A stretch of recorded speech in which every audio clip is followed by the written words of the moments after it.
Já, Óli, gengur sæmilega sáttur frá þessum leik eða hvernig svona hugurinn eftir þetta, svona fljótlega eftir þetta? Það alltaf erfitt að ganga sáttur þessu tap.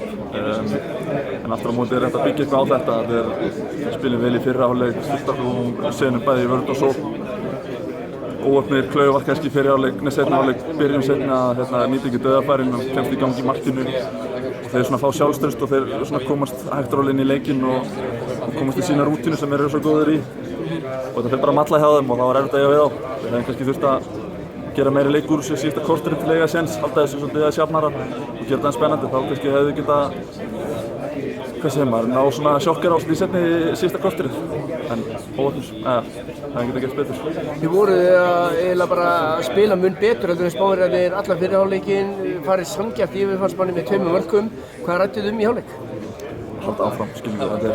Þetta er það að slækja ekki á og halda áfram vörninni. Þetta byrjar allt þar og maður vinna fullt af boltum.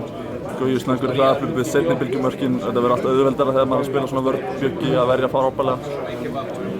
Svo þeir fara að skora full auðveldlega og við fyrir kannski að kasta boltanum til þeirra líka þá þeir þessu auðveldur hraðaflugsmörk sem hjálpa þeim að komast inn í leikinn. Það er bara eitthvað sem þurfum að læra af og reyna að loka leikinn og kannski ekki hleypa svona auðveldlega inn í þetta kannski. Þetta var kannski líka að byrjaði með svona sóknarlega hjá okkur í seinni hálfleik með þessu sendingafeilum og svona kannski óþarfa klaufaskap. Já, það er alltaf við erum að taka kannski sénsa, við erum að keyra í baki á þeim og við erum að reyna og þá kannski gerist þetta þegar við spila hraðan handbolta, gerum einhver mistök. Við erum að reyna að fækka þeim alveg augljóslega til að ná í sigur og það er eitthvað sem við þurfum að bæta. Líturðu bara bjartur á framhaldið?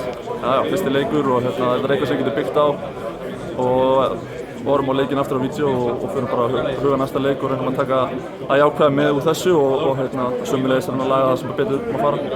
Takk fyrir að gangi vel. Takk sömulegis.